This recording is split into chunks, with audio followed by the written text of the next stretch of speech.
ओम शांति। ओम शांति। ओम शांति।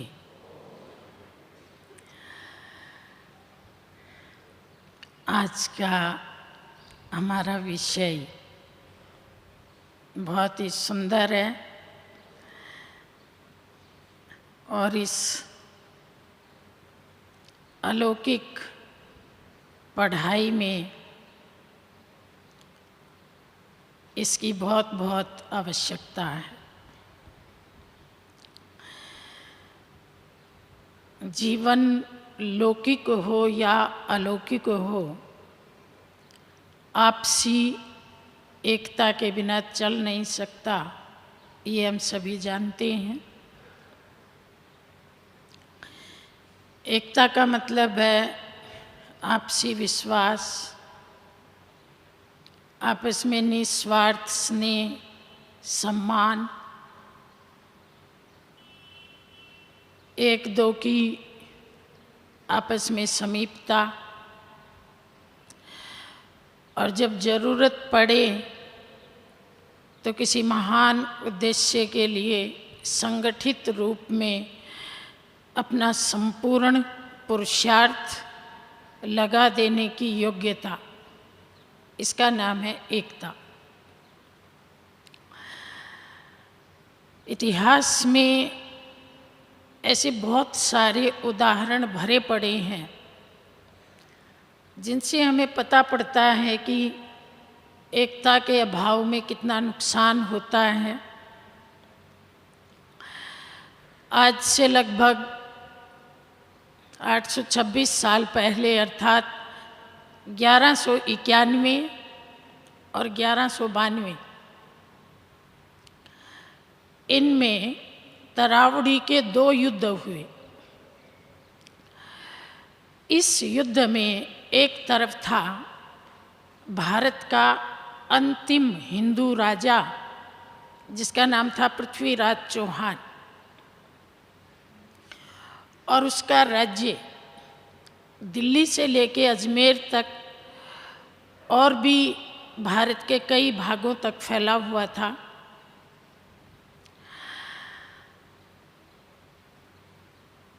इस युद्ध में दूसरी तरफ था मोहम्मद गोरी। पृथ्वीराज चौहान बहुत वीर था, लेकिन जयचंद के साथ उसकी फूट के कारण वो कमज़ोर पड़ा, और उस फूट का कारण भी था जयचंद की जो बेटी संयोगिता थी, उसके प्रति उसका लगाव कहिए, अनुराग कहिए।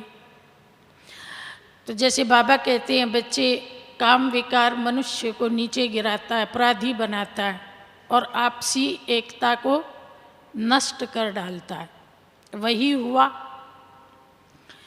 इस युद्ध में राजा पृथ्वीराज की हार हुई, जयचंद का भी वध कर दिया गया, पृथ्वीराज को बंदी बना लिया गया, और ये भारत देश अगले 600 साल के लिए मुस्लिम बादशाहों के अधीन हो गया। और उन लोगों ने इस देश को सांस्कृतिक रूप से भी और आर्थिक रूप से भी बहुत लूटा।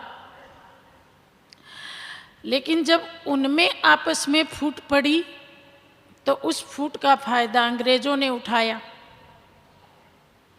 और अंग्रेजों की तो नीति ही थी फूट डालो और राज करो। अगर आप इतिहास की कुछ घटनाओं को स्मरण करें तो अंग्रेज लोग कैसे फूट डालते थे।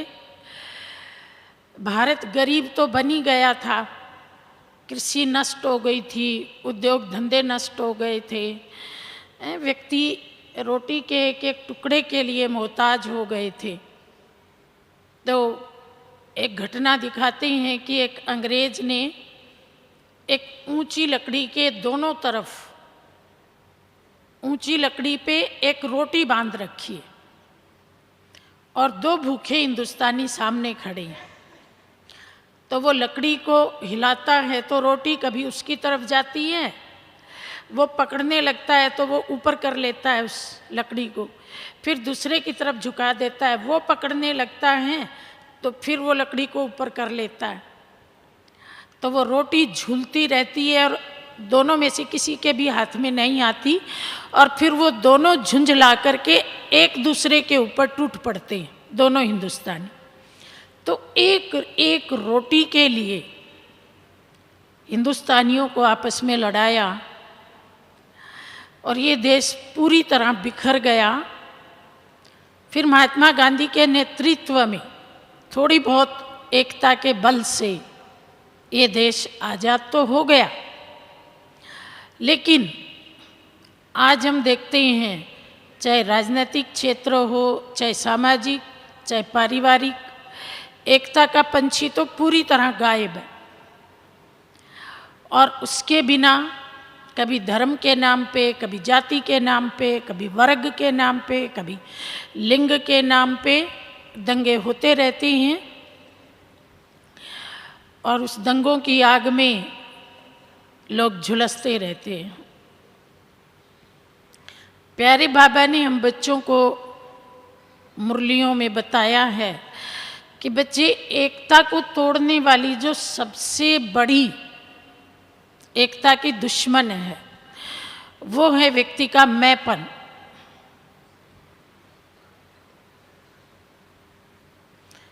तो बाबा ने कहा इस मैंपन को जब तक खत्म नहीं करेंगे तब तक कभी भी आपसी एकता नहीं होगी।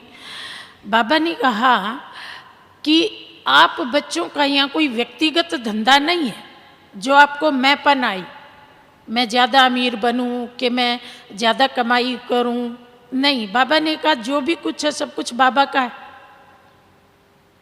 मेरी सेवा है, मैं ही करूं, मेरा ही हक है, मेरे सिवाय कोई हाथ नहीं लगाएगा। बाबा ने कहा सेवा भी बाबा की, करवाने वाला भी बाबा।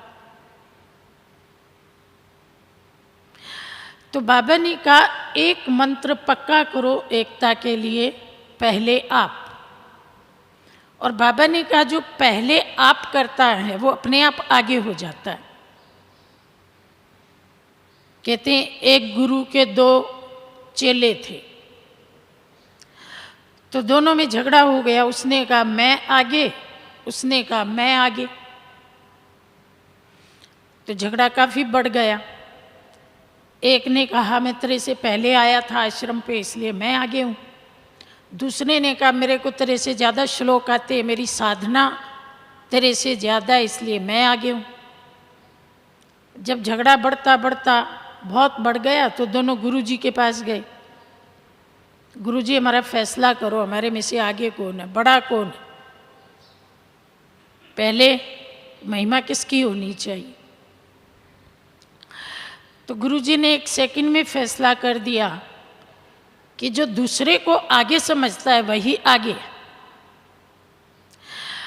तो बाबा ने भी कहा पहले आप करना माना अपने आप पहले हो जाना, और जो कहता है पहले मैं, वो अपने आप पीछे हो जाता है, और जो कहता है पहले आप, वो अपने आप आगे हो जाता है।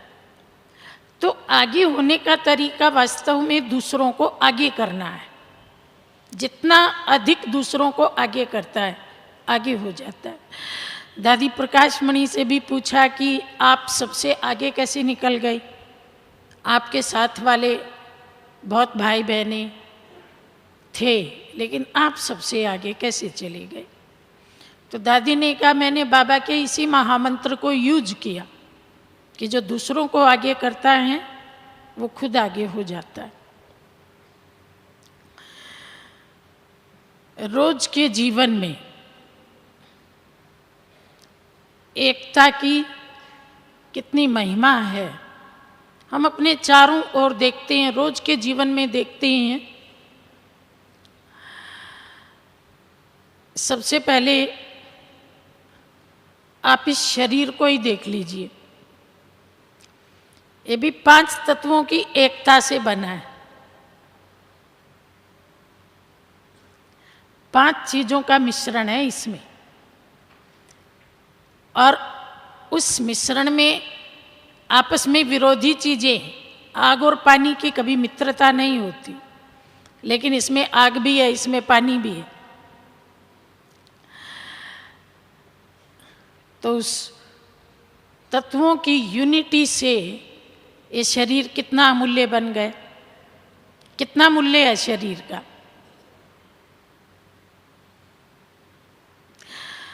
छोटे छोटे जीवों को देखिए, एक दीमक होता है, छोटा सा जीव, आपने देखा होगा, सफ़ेद रंग का, मिट्टी जैसा रंग बना लेता है अपना, उसका रंग मिट्टी जैसा होता है।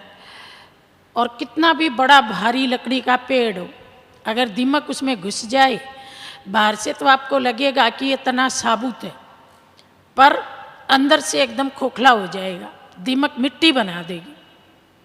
कितनी ताकत है, एक नहीं होती है, वो लाखों के अंदाज में होते हैं, छोटे छोटे चींटी जैसे। और चींटियों को देख लीजिए, अपने से 100 गुणे बड़े मरे हुए जानवर को भी घसीट ले जाती हैं।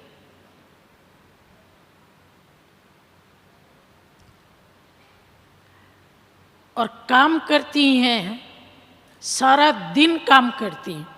और अगर रास्ते में एक चींटी दूसरी के सामने आ जाए तो मिलेंगी जरूर, मिलने के बाद फिर आगे जाएंगे। आप कभी ध्यान से देखना, चलती हुई चींटियों को किसने सिखाया उनको कि पहले आपस में ओम शांति करो और फिर आगे बढ़ो?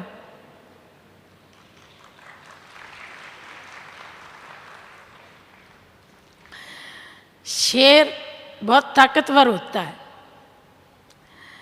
लेकिन अगर गायों का बहुत बड़ा झुंड हो और उस पे शेर आक्रमण करे तो सारी गौएं सींग मार मार करके शेर को भी भगा देती हैं। तो देखिए, एकता के बल से कमजोर भी शक्तिशाली बन जाता है। और दूसरी तरफ कहती हैं कि दुनिया से 2 चीजें गायब होती जा रही हैं। एक तो शेर, चिड़ियाघरों में शेर बचे ही नहीं, जंगलों में शेर बचे ही नहीं। लोग अफ्रीका के जंगलों में शेर देखने जाते हैं, सुबह से दोपहर हो जाती है घूमते घूमते। हिरण दिखेंगे, बारहसिंगे दिखेंगे, जिराफ दिखेगा, शेर नहीं दिखेगा। और दूसरा, हंस गायब हो गई। नदियों, तालाबों, जोड़ों के किनारे आपको बगुले मिलेंगे, पर हंस नहीं मिलेंगे। तो इनके गायब होने के बहुत सारे कारण हो सकते हैं, लेकिन एक सबसे बड़ा कारण ये है, एक श्लोक है जिसमें कहा गया है कि सिंगन के लहड़ा नहीं, हंसा न चले पराती, और लालन की नहीं बोरियां, साधु न बसे जमाती। अर्थात शेरों के झुंड नहीं होते, तो जो झुंड में नहीं रहेगा वो जिएगा भी नहीं। और हंस कभी पंक्ति बना के नहीं उड़ते, कौवे उड़ते हैं, कबूतर उड़ते हैं, चिड़िया उड़ती हैं, आसमान में देखे ना कभी हंस देखे? मानसरोवर के किनारे 1 हंस, 2 हंस। तो जब उनके झुंड नहीं रहे तो वो अपने आप को बचा भी नहीं पाई। और जो जानवर झुंडों में रहते थे वो सबके सब आपको देखने में मिलेंगे। और मनुष्य तो है ही सामाजिक प्राणी, गांव बसा के रहता है, शहर बसा के रहता है, अकेला रह ही नहीं सकता। और मनुष्य की जो जीवन की प्रक्रिया है उसमें कितनी यूनिटी है। हाथ कमाते हैं, लेकिन कमाने वाले हाथ कुछ भी नहीं खाते। सोना पकड़े कि नोट पकड़े, सब फिसल जाता है। कितना भी बढ़िया पदार्थ उस धन से हम खरीदें, खाता तो मुंह है, हाथ कमाते हैं, मुंह में डाल देते हैं। और मुंह भी देखिए चबाता है, सिर्फ चबाता है, और चबा करके पास ऑन कर देता है। मान लीजिए चबाते चबाते अन्न का कोई कण किसी दांत में छिप गया, उसको भी नहीं रख सकता। अगर वो छिपा रहेगा तो दांत खराब, बीमारी, बदबू, फिर सारा शरीर खराब। इसलिए ईमानदारी से एक एक कण पास ऑन करे, या तो अंदर जाए या बाहर फेंके, पर अपने पास नहीं रख सकता। और फिर वो चीज अंदर गई पेट में, तो पेट ने भी केवल उसको पीसा, जठर बोलते हैं, जठर अग्नि बोलते हैं, वहां उसकी पिसाई होती है। और पीसने के बाद उसने भी आगे पास ऑन कर दिया। शरीर के सारे अंगों में उस भोजन की शक्ति का प्रवाह हो गया, और उसमें से थोड़ी बहुत ताकत हाथों में भी आई। बस हाथ उससे संतुष्ट, जितना मिला, सारा नहीं चाहिए, जितना उसका हिस्सा है उतना ले लिया, और काम में लगे रहते हैं। ये नहीं हम कमाते हैं, हम पकड़ते हैं तो सारा हम ही ले लें। और इसलिए शरीर की व्यवस्था ठीक से चलती है। अगर बीच में किसी एक को भी बेईमानी आ जाए, पेट कहे सारा मेरा, मुंह कहे सारा मेरा, तो सारी व्यवस्था बिगड़ जाती है। इसलिए जन्म से लेकर मृत्यु तक ये शरीर काम करता रहता है, और बीमारी तभी होती है जब इसमें से कोई एक अंग अकड़ जाता है, यूनिटी में से बाहर निकल जाता है। और देखिए, एक तिनके की क्या कीमत है, छोटा सा तिनका, आंधी आए तो उड़ा ले जाए, लेकिन उन्हीं छोटे छोटे तिनकों से बना हुआ एक मोटा रस्सा हाथी को भी बांध लेता है।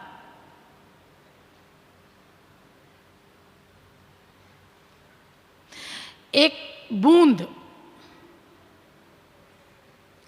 का क्या अस्तित्व है, जमीन पे गिरी और सूख गई, उड़ गई, लेकिन बूंद बूंद मिलकर के सागर बनता है। और सागर की शक्ति कितनी है,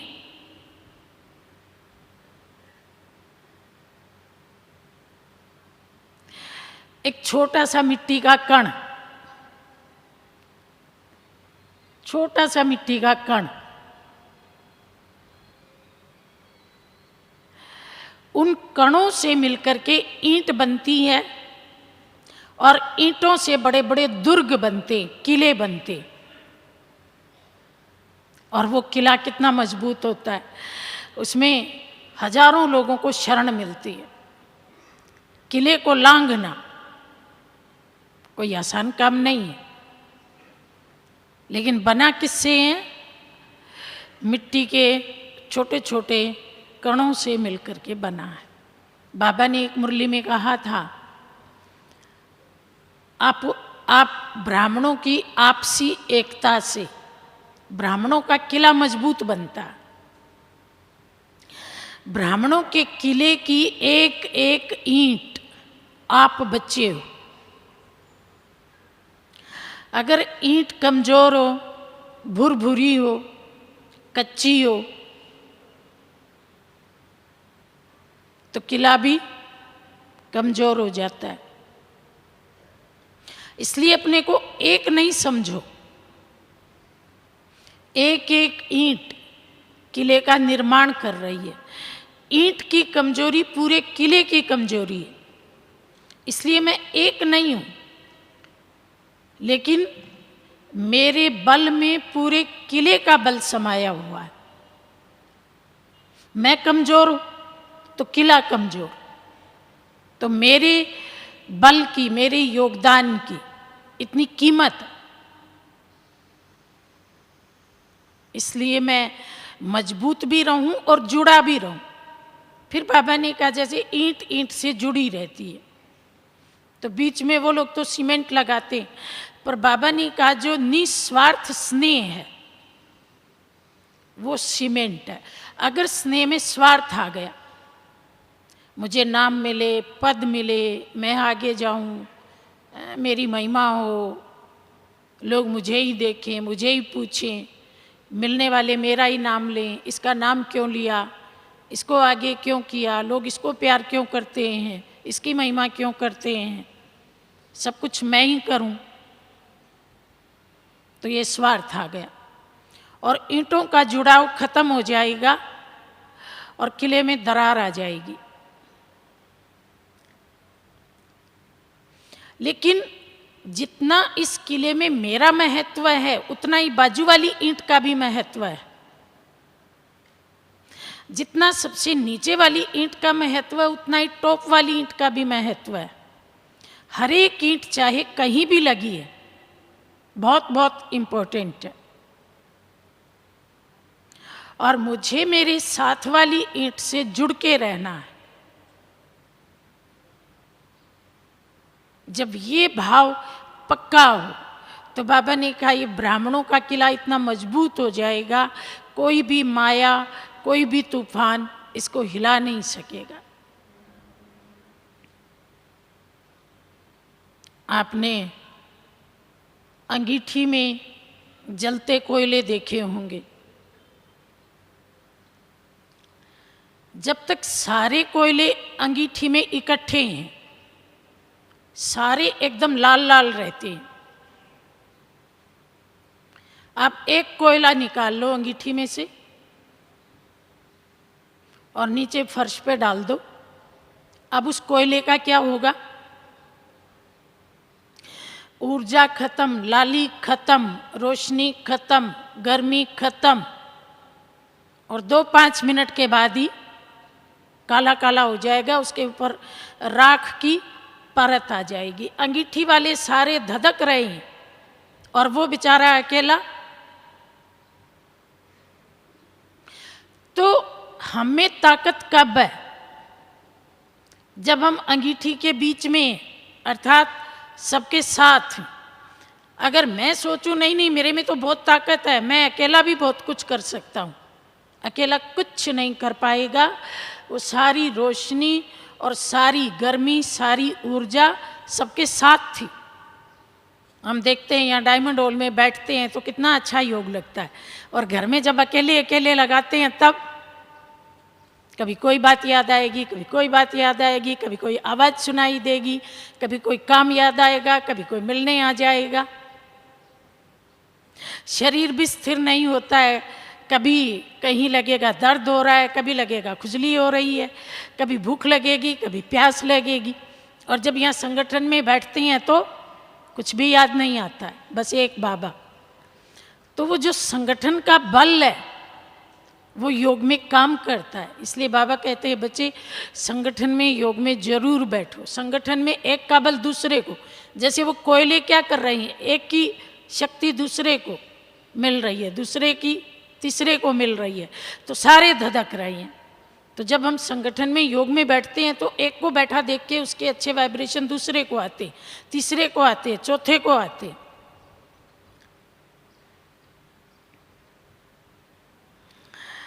एक बहुत सुंदर कहानी है बटेरों की। बटेरों का नाम तो सुना है ना? कहते हैं आधा तीतर आधा बटेर, एक मुहावरा। तीतर जैसी एक छोटी चिड़िया होती है, उसको बटेर बोलते। तो एक बार एक जंगल में बहुत सारे बटेर थे। तो एक दिन वहाँ शिकारी आया और शिकारी ने जाल फैलाया, तो उस जाल में बहुत सारे बटेर फंस गए और शिकारी लेके चला गया। उनको बाजार में बेचा और शिकारी को बहुत पैसा मिला। तो जो बाकी बचे हुए बटेर थे उनको बड़ा दुख हुआ।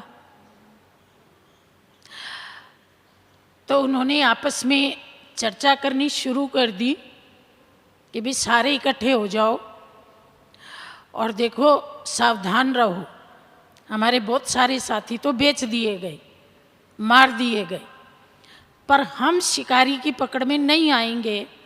इसके लिए आप ऐसा करना कि शिकारी अगर जाल फैला भी ले और आप उसमें फंस भी जाओ तो जो जाल की गांठ होती है उसके ऊपर सिर रख करके एक साथ सारे जोर लगाना और जाल समेत उड़ जाना, और फिर जाल को किसी झाड़ी के ऊपर डाल देना। तो जब आप जाल को झाड़ी में डालेंगे तो झाड़ी के कांटों में जाल उलझ जाएगा, आप लोग तो उड़ जाएंगे, और शिकारी उस जाल को निकालते निकालते इतना परेशान होगा कि दोबारा जाल डालेगा ही नहीं। तो शिकारी आया, उसने जाल डाला, कुछ बटेर उसमें फंसे और फिर उसको लेके उड़े और फिर झाड़ी पे डाला, जाल फंस गया, पंछी उड़ गए। तो शिकारी ने सोचा कि इनमें आपस में एकता है, इसलिए इस बार ये जीत गई। लेकिन मुझे पता है इनकी एकता हमेशा नहीं रहेगी, कभी ना कभी इनमें आपस में फूट पड़ेगी, और जब फूट पड़ेगी तब ये सारे जरूर फंसेंगे। तो शिकारी इंतजार करता रहा और बटेर जंगल में स्वतंत्रता से घूमते रहे। कई दिन हो गए, भूल गए शिकारी भी आया था।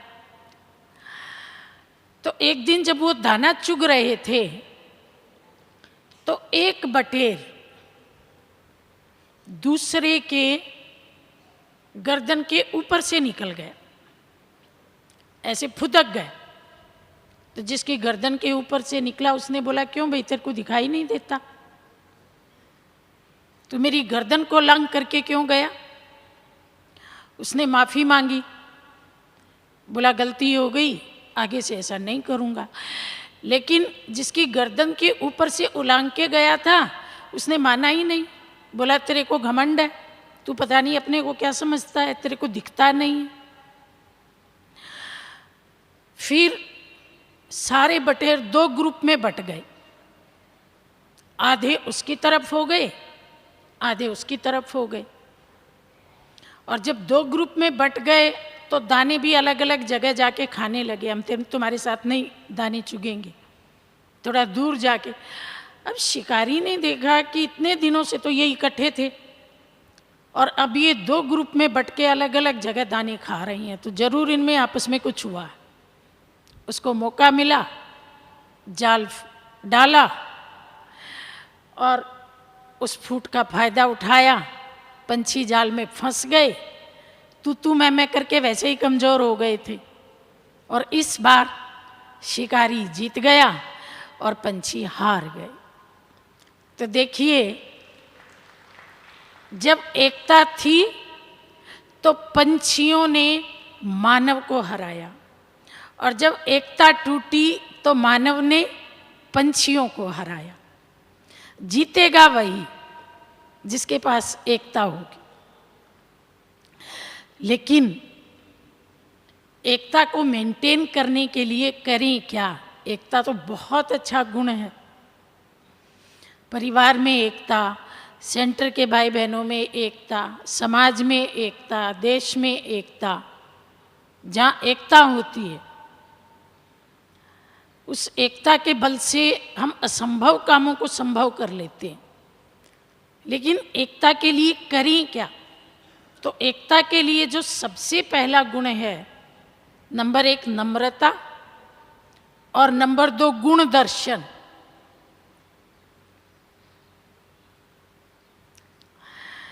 संस्कृत में एक कहावत है, बालाद अपि सुभाषितम। छोटे बच्चे से भी उपदेश ग्रहण कर लेना चाहिए। ये मत सोचो कि मैं बड़ा हूं और ये तो छोटा सा है, ये मुझे क्या सिखाएगा। बालादपि सुभाषितम, बेशक आयु में छोटा है, पढ़ाई में छोटा है, ज्ञान में छोटा है, लेकिन अगर वो अच्छी बात बता रहा है तो हमें उसकी बात सुन लेनी चाहिए। अर्थात हमारे में नम्रता होनी चाहिए। कहती है ना, बड़ा हुआ तो क्या हुआ, जैसे पेड़ खजूर, पंथी को छाया नहीं, फल लागे अति दूर। तो बालाद अपि सुभाषितम, बेशक छोटा है, पद में छोटा है, रिश्ते में छोटा है, उससे भी अच्छी बात ग्रहण कर लो।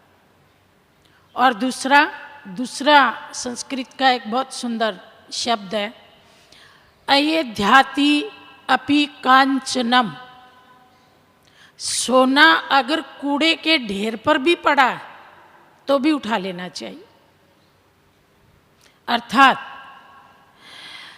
गुण कहीं भी दिखे, किसी में भी दिखे, किसी समय भी दिखे, उसको ले लेना चाहिए। गुण दर्शन। दुनिया में कोई भी पेड़ ऐसा नहीं है जिसमें औषधि ना हो, और कोई भी मनुष्य ऐसा नहीं है जिसमें कोई ना कोई गुण ना हो।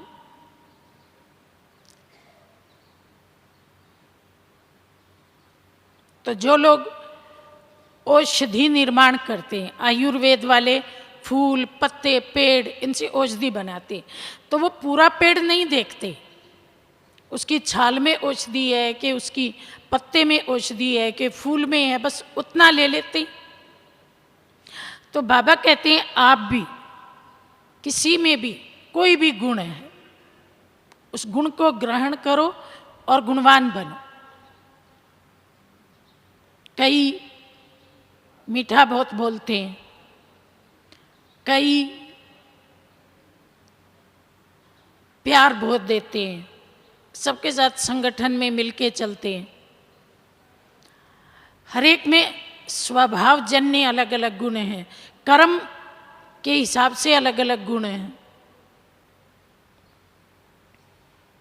मुझे याद है, यहाँ एक बार एक वीआईपी आया था, बाद में उसने अपना अनुभव सुनाया कि मैंने आबू में सबके चेहरे पे मुस्कान देखी, स्वीपर टू स्पीकर, चाहे वो स्वीपर था चाहे वो स्पीकर था।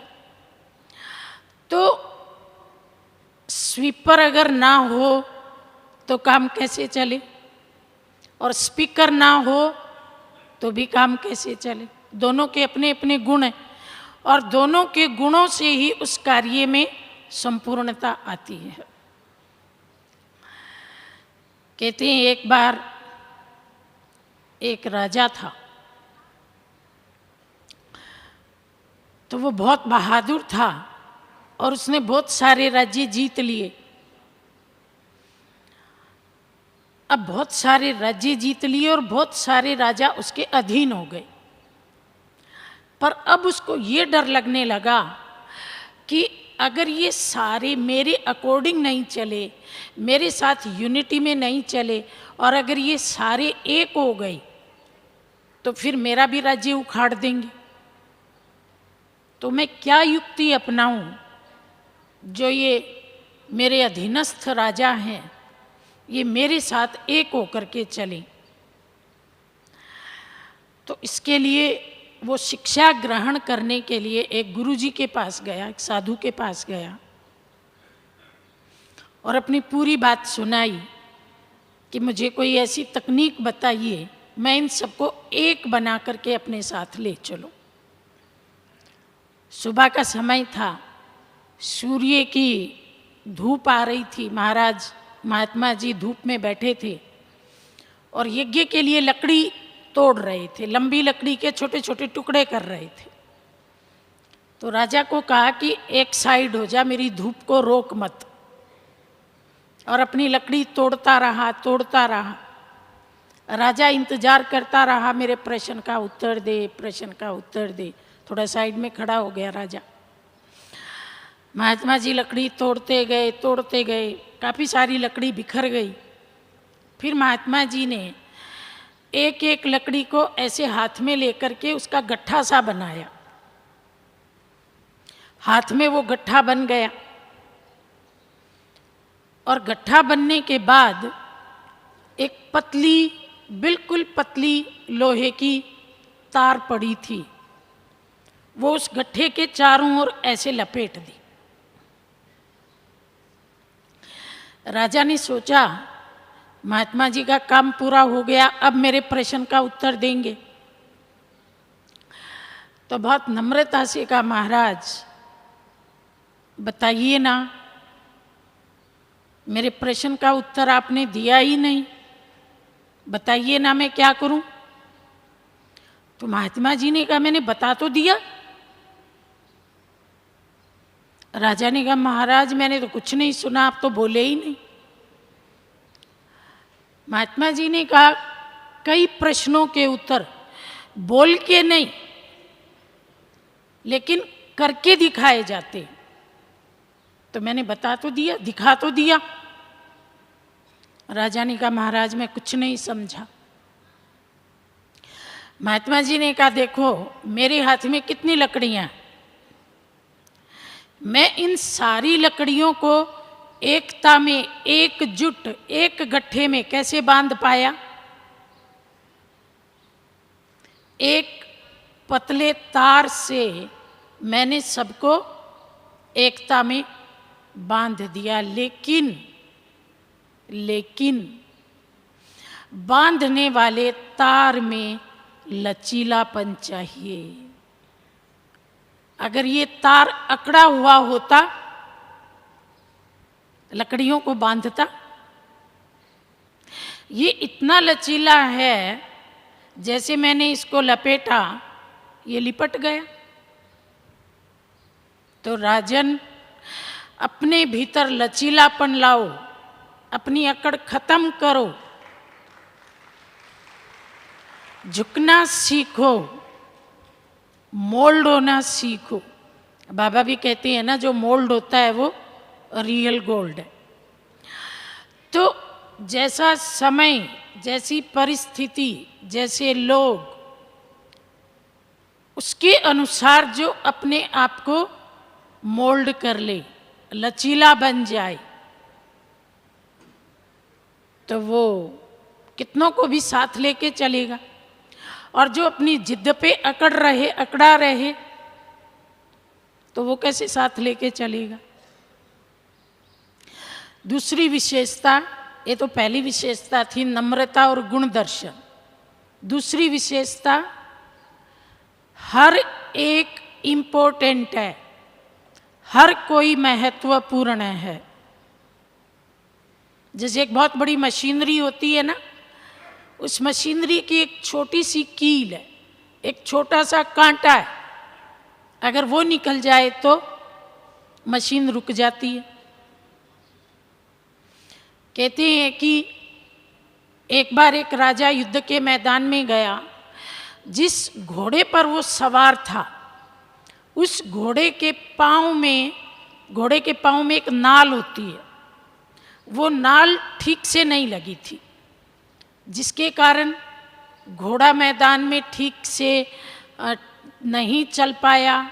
उसके कारण राजा मैदान में ठीक से युद्ध नहीं कर पाया, और उसके कारण राजा युद्ध हार गया। तो एक छोटी सी घोड़े की नाल के कारण एक राजा युद्ध हार गया। अर्थात छोटे से छोटा पुर्जा भी महत्वपूर्ण है। बाबा कहती हैं, बाबा की माला में जितने भी मणके हैं, उनमें से लास्ट मणके से भी बाबा को बहुत बहुत बहुत प्यार है। क्यों प्यार है? क्योंकि मेरा बाबा तो कहता है ना, बाबा ने कहा, दुनिया के बड़े बड़े वैज्ञानिक, दुनिया के बड़े बड़े बुद्धिवान ना बाबा को पहचान सके, ना खुद को पहचान सके, लेकिन मेरी माला के उस लास्ट मणके ने खुद को भी पहचाना और बाबा को भी पहचाना। तो ये उसकी कितनी बड़ी विशेषता है। तो ये विशेषता बाबा के हर बच्चे में है। इस विशेषता के कारण वो बाबा का बच्चा बना। तो हर कोई महत्वपूर्ण है, हर कोई विशेष है। अगली बात, हर कोई जिम्मेदार है। कोई ये ना सोचे कि बड़े लोग ही जिम्मेवार है, कोई ये ना सोचे कि इस यज्ञ में जिनके पद हैं या जो पुराने हैं, यज्ञ की संभाल की जिम्मेवारी उनके ऊपर है। नहीं, यज्ञ की संभाल की जिम्मेवारी हम सबके ऊपर, हम सब इस यज्ञ के रक्षक है, एक एक जिम्मेवार है। एक माला बेचने वाला माला बेच रहा था, तो किसी ने कहा अच्छा अपनी माला तो दिखाओ। उसने माला निकाल के दिखाई, और देखने वाला जब ऐसे ऐसे करके माला देखने लगा तो एक मोती के ऊपर से चमक उतरी हुई थी, केवल एक मोती के ऊपर से। बाकी उसमें जो और बहुत सारे मोती थे, सारे चमक रहे थे। तो उसने कहा भाई मैं तो ये माला नहीं लूँगा। बोला क्यों? बोला देखो ये जो मोती है ना, ये बिना चमक का है। तो कहा देखो बाकी सारे मोती तो चमक रही हैं। बोला बाकियों की चमक भी इस एक के कारण फीकी पड़ गई। अर्थात एक मोती ने पूरी माला की चमक को कम कर दिया।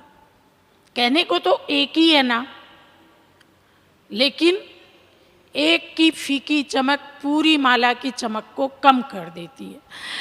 तो बाबा कहते हैं आप बच्चे भी इस ब्राह्मण परिवार की माला के मोती हैं, मणके। अगर किसी एक की भी चमक कम होगी तो क्या होगा?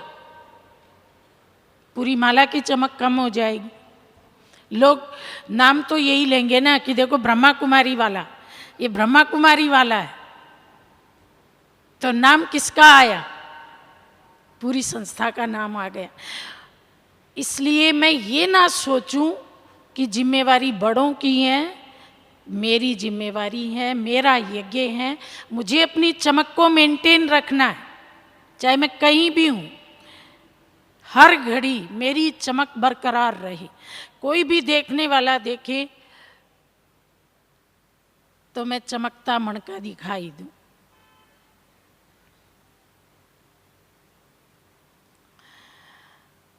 अगला गुण है देने की भावना, त्याग। आसमान में आपने बादल देखे ना? जब बादल पानी से भर जाता है तो वो काला हो जाता है, और जब बरस जाता है तो बरसने के बाद सफेद हो जाता है।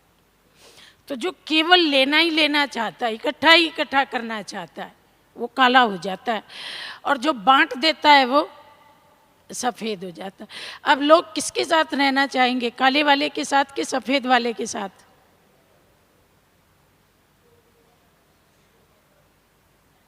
मुझे याद है मैं एक ऐसे परिवार में गई जहाँ 30 लोग एक ही चूल्हे पे खाना खाते थे। बड़ी हैरानी हुई, आज के ज़माने में 30 लोग। तो मैंने पूछा भाई मुझे इसका राज बताइए, आप सब कैसे इतना प्यार से रहते हैं? उस परिवार में एक भाई ब्रह्मा कुमार है, वही लेके गया था अपने परिवार वालों से मिलाने के लिए। तो जो घर की सबसे बुजुर्ग महिला थी, उसको मैंने पूछा तो पुरानी बात से उसने शुरुआत की कि जब भारत की आज़ादी की लड़ाई चल रही थी तो मेरे 6 बच्चे, 5 लड़के और 1 लड़की, बहुत छोटे छोटे थे। और जो बच्चों का पिताजी था वो बापू गांधी के आश्रम में सेवा करता था, स्वराज आश्रम में। उसकी कोई तनख्वाह नहीं मिलती थी। तो मैं इन 6 बच्चों को क्या खिलाऊं? तो मैं पड़ोसियों के यहाँ से छाछ लेके आती थी, और उसमें थोड़ा बेसन घोला और कढ़ी बन गई। मेरा बड़ा बेटा आता था, मेरा बड़ा बच्चा, मतलब समझो छोटे छोटे बच्चे काम में लग गए, कहीं कहीं थोड़ा बहुत काम करते थे। तो बड़ा बच्चा आया, मैं पूछता था माँ खाना बन गया? हाँ बेटा कढ़ी बनी है। तो कहता था, मैं उसको कटोरी में डाल के कढ़ी देती थी, तो कहता था बस 2 चम्मच कढ़ी ना चपाती के ऊपर रख दे। मेरे को ज़्यादा कढ़ी अच्छी नहीं लगती, मेरे छोटे भाई को कढ़ी बहुत पसंद है, ये उसको खिला देना।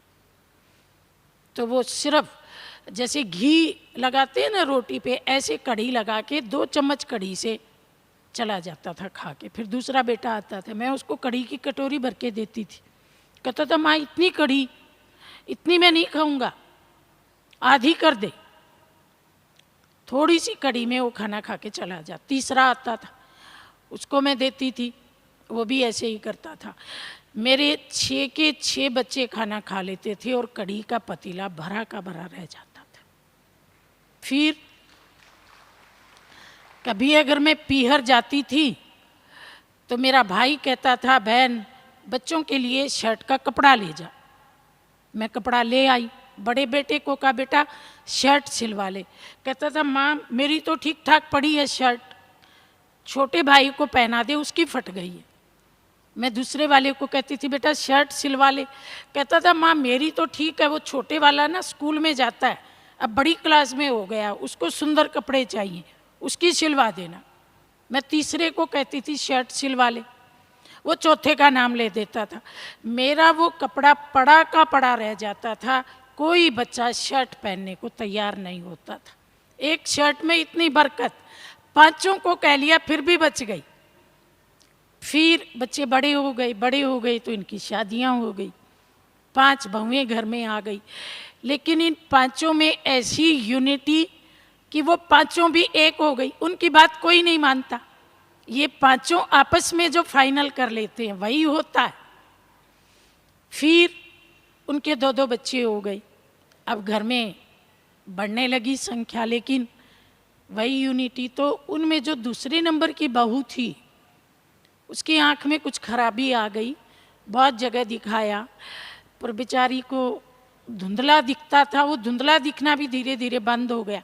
तो मैंने उस बहू को पास में बिठाया, मैंने कहा बहन आज के ज़माने में अंधे व्यक्ति को बड़े कष्ट, तो तेरे को दिखता नहीं, कष्ट तो बहुत होते होंगे। कहती नहीं मुझे कोई कष्ट नहीं है। मैंने कहा अच्छा, इनको देख के तो नहीं बोल रही है, सच बोल रही है? बोली बहन मैं सच बोल रही हूँ, हम 5 के 10 बच्चे हैं, मुझे ऐसे लगता है कि मेरी अकेली के ही 10 बच्चे हैं, मैं एक को बुलाती हूँ तो 10 दौड़ के आते हैं। और उसका युगल भी बाजू में बैठा था। उसने कहा बहन जी जब तक इसको दिखता था मैं अपनी दुकान से 8 बजे आता था, लेकिन जब से इसको दिखना बंद हुआ है मैं दुकान से 5 बजे आ जाता हूँ, इसलिए कि इसको कोई भी ज़रूरत पड़े तो ये मेरे से सेवा ले ले। और फिर कहने लगा कि देखो आज से 20 साल पहले ये हमारे घर में आई थी, तो 20 साल इसने हमारे घर में सेवा की। गवर्नमेंट भी 20 साल के बाद पेंशन दे देती है, तो अब ये पेंशन की अधिकारी है, बैठ कर के खाए, इसके ऊपर कोई जिम्मेवारी नहीं है, हम सब घर संभालेंगे। तो मेरे को वो मनुस्मृति की बात याद आई, यत्र पूज्यन्ते नार्यस्तु रमन्ते तत्र देवता। जिस घर में नारी की कदर है उस घर में एकता भी रहेगी, स्मृति भी रहेगी, शांति भी रहेगी। तो देखिए घर के इतने मेंबर, कुछ नौकर चाकर, पहले गरीबी थी लेकिन बाद में उसी परिवार का एक लड़का मिनिस्टर बन गया। अब मिनिस्टर बनने के बाद तो गरीबी रहती नहीं है। तो आज वो घर धन धान्य से भरपूर है, लेकिन प्यार उतना ही है, यूनिटी उतनी ही है। सब कुछ धन दौलत होते हुए भी गुण भी मौजूद है। ऐसा संयोग बहुत कम होता है, धन आता है तो गुण चले जाते हैं, गुण होते हैं तो धन चला जाता है, लेकिन ये दोनों संयोग है, इसलिए उस घर में इतने मेंबर एक ही चूल्हे पे खाना खाते हैं। और हम सब कितने एक चूल्हे पे खाना खाते हैं? बाहर हम सुनाते हैं ना लोगों को कि हम 20,000, 25,000, 30,000 लोग एक ही डाइनिंग में खाना खाते हैं, एक ही किचन में हम सबका खाना बनता है।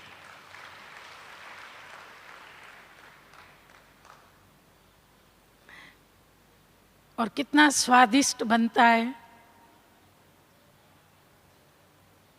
ये उसी त्याग का फल है, प्यार का फल है और बाबा की दुआओं का फल है। ओम शांति।